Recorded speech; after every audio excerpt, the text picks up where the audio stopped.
কাবা ঘরের 4টা কর্নার আছে, এর মধ্যে একটা কর্নারের নাম হচ্ছে রুকনুল হাজারিল আসওয়াদ, ব্ল্যাক স্টোন কর্নার।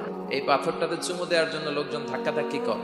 এই হাজারুল আসওয়াদে চুমু দেওয়ার কারণ হচ্ছে এই পাথরে চুমু দিলে যিনি চুমু দেয় তার গুনাহগুলো এই পাথর টেনে নেয়। এই হাজারুল আসওয়াদ পাথর আপনার পক্ষে সাক্ষী দিবে, এটাকে আল্লাহ ঠোঁট দিবে, মুখ দিবে, চোখ দিবে, আর আল্লাহর সামনে দাঁড়িয়ে কিয়ামতের দিন বলবে, আল্লাহ তোমার এই বান্দা তার দুই ঠোঁট দিয়ে আমাকে চুমু দিয়েছিল, এর জান্নাত না দেওয়া পর্যন্ত আমি এই পথকে ছাড়বো না।